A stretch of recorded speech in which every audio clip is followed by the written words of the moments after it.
Hello,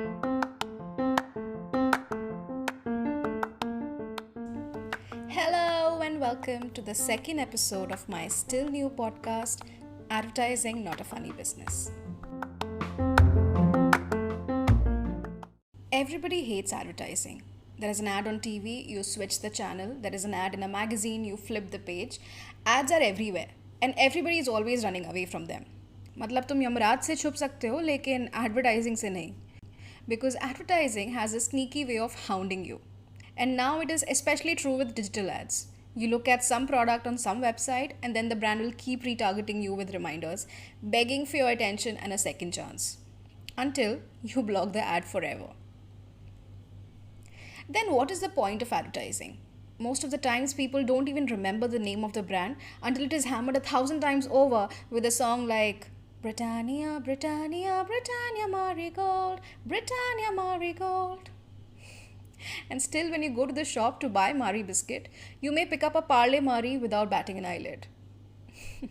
If you ask someone if the decision to buy the brand that they use every day was influenced by seeing its ad, the answer most probably would be a no.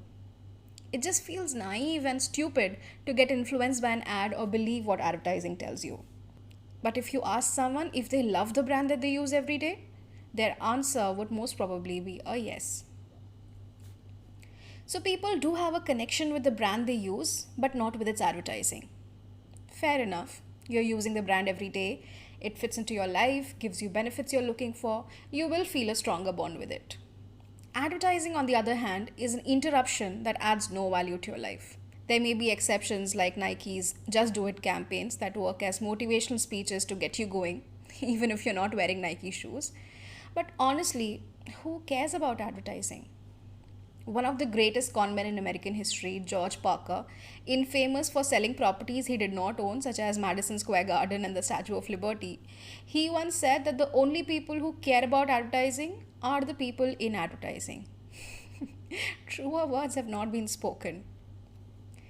During the Super Bowl in 2013, if you don't know, Super Bowl is the world's biggest marketing stage. A lot of new brand campaigns are launched during that time. And for the record, brands spent about $5.6 million for a 30-second media space in 2020. So in 2013 Super Bowl, there was a sudden short loss of power while the game was still on. As the stadium descended into darkness, Oreo's social media account tweeted, "Power out? No problem. You can still dunk in the dark." Everybody went batshit crazy about how Oreo had won the Super Bowl versus the big budget, old fashioned TV ads that night. The Wall Street Journal concluded that Oreo had culture jacked the Super Bowl. Like hijacked, but culture jacked the Super Bowl. The Washington Post asked, "Can Twitter replace the Super Bowl ad?" Business Insider called it the tweet that was heard all around the world. This was the first instance of what we call moment marketing today, creating relevant connections between offline and online world in real time. A few weeks ago, Jerry Dakin wrote a detailed article on LinkedIn talking about this so-called quote-unquote moment and all the things that led up to it. You must check him out on LinkedIn, but to cut the long story short, he reveals that it was not as spur of the moment as it looked. It was part of an ongoing campaign for Oreo's 100th birthday. The strategy was to place Oreo at the heart of cultural moments in celebration of its own status as an American icon. And Super Bowl is as American as it gets. And also, let's not forget, Oreo did run a TV spot during that match. Yes, that tweet was a big moment in marketing history. But you know what really made it big? The publicity around it. The story was packaged like a marketing breakthrough. It was not a phenomena that was randomly observed by people at large and then picked up by news channels. There was a strong PR strategy behind that one little tweet and the big 100th birthday campaign. And yet today, if you ask the loyal consumers of Oreo if they remember the moment of dunk in the dark, they would have no idea what you're talking about. The only people who remember that moment are the people in the marketing world. In 2002, Al Ries and Laura Ries, two world-renowned public relations strategists, wrote a book called The Fall of Advertising and Rise of PR. So the narrative of advertising being dead and dying and going through an existential crisis has been going on for decades now. But advertising is still thriving. It is not the same anymore, it is evolving. but you can't do without it. And I will come to that, but first let me talk about the edge that PR has over advertising. PR has credibility. You may run away from advertisements and be skeptical of any claims made in the ads, but because PR brings out the brand story through a third party, the media, the brand message is hidden in the garb of a news piece and you're all ears. PR is more sinister than advertising, but you believe it because of the way it is packaged. PR generates stories that consumers are more open to listening to because they think that they're listening to credible, unbiased sources. In fact, these days, newsworthiness is one of the tools copywriters use while brainstorming for creative ideas. If your ad were to become a front page news, what would it say? Something like that.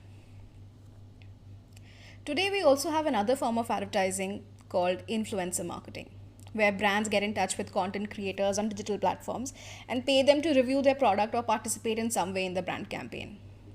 Considering this is also a third party endorsement, influencer marketing should have fallen in the PR bucket because the effectiveness of influencer marketing also lies in word of mouth, just like PR.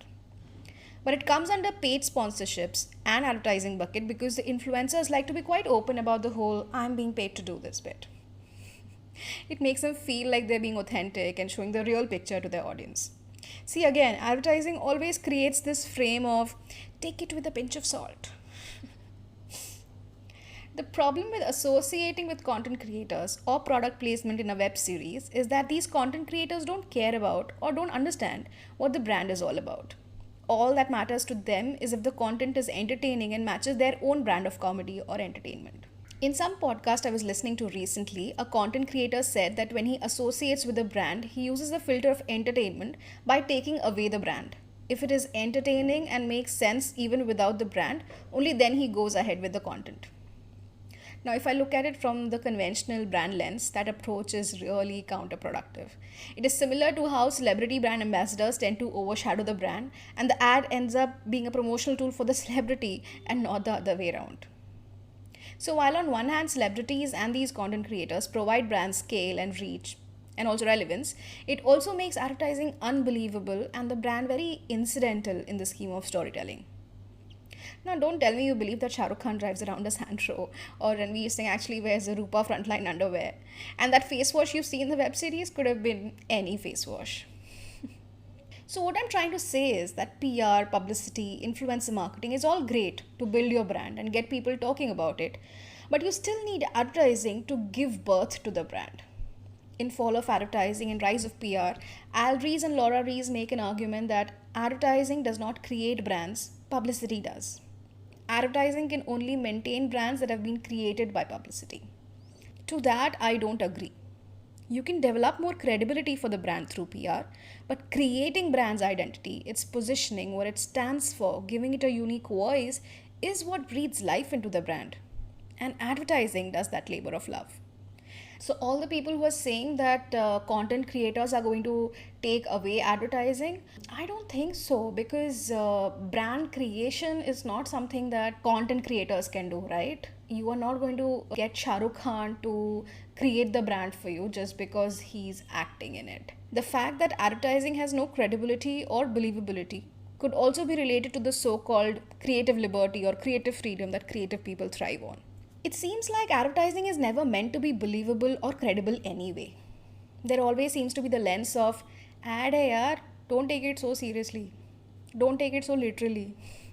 Which is great for funny ads like the Happy Dent Mahal ad where people turn into chandeliers and street lamps, or the Center Shock hair ads, or the Fevicol ads, or Ambuja Cement's Khali ad, or the very famously absurd Skittles ads where brands have room to be a little frivolous. But there is an inherent lack of believability in some advertising, like the spotless clear skin or the shiny flowing hair or petrol khatam hi nahi hunda. Such ads thrive on exaggeration to make the point. Also, because you have such little time to tell the whole story, ads tend to take some shortcuts without caring about character development or narrative arc. Things just happen. Mostly because of the brand acting as a magic wand. So brand enters and you get the energy. Brand enters and an idea pops into your head. Brand enters and the girl turns to look at you. मतलब ऐसा real life में नहीं होता है लेकिन advertising में सब चलता है. Just like how Hindi movies are going through the revolution of real life stories, whether it is biographies like Mary Kom or Neeraja, or just giving spotlight to real life achievers like Arunachalam Muruganantham in the movie Padman, I wish Indian advertising could also take a leaf out of that book and show more realistic portrayal of characters and stories. And I don't mean just using real people instead of models, which some brands claim to do. Although those real people also look like models only, so makes no sense. Or some brands use influencers instead of celebrities, but they are also like mini celebrities. But all that is great, but I'm not talking about that. I'm talking about something else. I'm talking about campaigns like Vicks Touch of Care campaign, where they pick up true stories and bring to light the struggles of particular segments, like the story of a transgender who adopts an orphan girl and fights against societal stigma, or the story of a girl suffering from a rare skin condition and the discrimination she faces. Those ads won hearts not just for breaking stereotypes, kudos for that, but they won hearts also because they reeked of some truth that is so refreshing for an ad. Now think about it. Not every Wix consumer is a transgender who has adopted a child, right? Can I personally relate to that story? No. But am I moved by that story? Yes. Advertising is a storytelling medium that allows brands to throw the spotlight on people and their individual journeys. It is about weaving a story that people will connect with, characters that people will believe in or want to believe in. Times of India's Out and Proud campaign that came out last year also gave voice to real people telling real stories. Gillette's campaign with Barbershop Girls and the Colonel story that I mentioned in my previous episode was also based on true stories. Gone are the days when advertising was only about selling a product or creating an aspirational brand narrative. Today, brands must resonate with the progressive shift in the zeitgeist and also lead it. A few weeks ago, Unilever announced that they'll be changing the name of their brand Fair and Lovely because they realize how wrong it is at so many different levels. I remember sharing it on my Instagram page with a very excited applause gif. But then after some time I realized how these big corporates, or for that matter people with privilege or at a higher social hierarchy, do one little thing and everybody goes ballistic praising them. Which was my first reaction to, chalo acha hua, long due, finally they're doing something. But obviously changing your brand name is not enough. Brands really need to own up and find a way to show that they really care about people. Fair and Lovely changing its name is not going to change the product. And more importantly, its target audience is not suddenly going to stop wanting a fairer skin. Fair and Lovely ने बोला है अब fair skin की ज़रूरत नहीं होगी. That's not happening, right?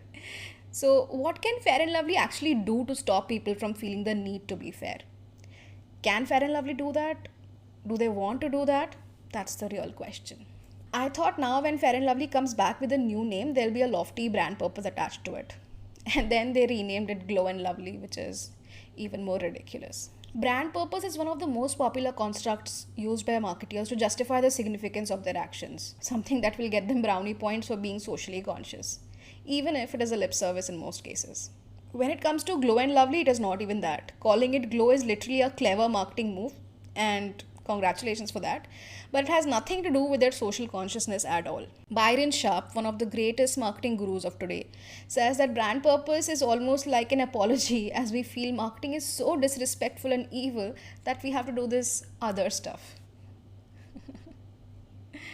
While there is no harm in being aspirational and purposive, because human beings do want to move up in life and seek a larger than life purpose, but first and foremost, I wish brands were more intimate and generous. Intimate in terms of personal identification, where I feel what the characters in the ad are going through, and generous in terms of making heroes out of consumers instead of making the brand the hero of its own story. It is about more realistic and truthful reflection of the lives of real people.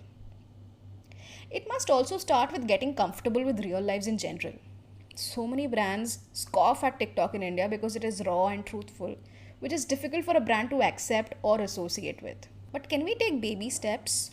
Instead of showing grandly art directed homes and locations like what they show in ads these days, could we show more realistic households, streets, and locations? Even Hindi movies have moved towards such nuanced art direction. When will brands and advertising feel confident enough to come close to consumers' own reality and make it more believable? Well, after all is said and done, I do understand that it's not so much about who believes in advertising anymore, but really the question is who loves advertising anymore? I understand that advertising need not be believable all the time. I think that is where the joy of advertising also lies. But I really wish more people loved advertising like they did before, including me. For that, I think we need to be a little more cognizant of who our audience really is and how we can be true to their needs. Talking of which, have you seen the latest Cadbury Silk ad? It is intimate, it is generous, and it is such a lovely ad that makes you feel what the brand wants you to feel. And I just love that jingle. Every time I hear it, it lingers on my lips and makes me smile like a little girl. Go, go, go, check it out right now. It is called How Far Will You Go for Love? And it is exactly what I mean by intimate and generous.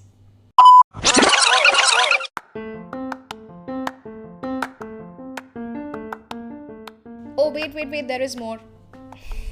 Thank you for listening to the second episode. All the ads that I talk about are uploaded on my YouTube channel. It's called Advertising Not a Funny Business, so it is easy for you to check them out. You can also follow me on Instagram at Advertising Not a Funny Business, where I'll be discussing some bits and snippets from this episode. And you can also write to me at advertisingnotafunnybusiness@gmail.com. I've already started receiving some messages on Instagram, and it is so motivating, so lovely to hear from you guys, and it makes me really happy. So thanks a lot. But I would also love to listen to your stories and your thoughts. So I have 2 questions for you today. Number 1, have you ever come across an ad that really motivated you in some way? Tell me all about it. Number 2, tell me about an ad which was not believable, but you still loved it. Like I love that Kali ad. Okay, that's it for today, guys. Thank you for listening. See you in the next episode. Ta-da!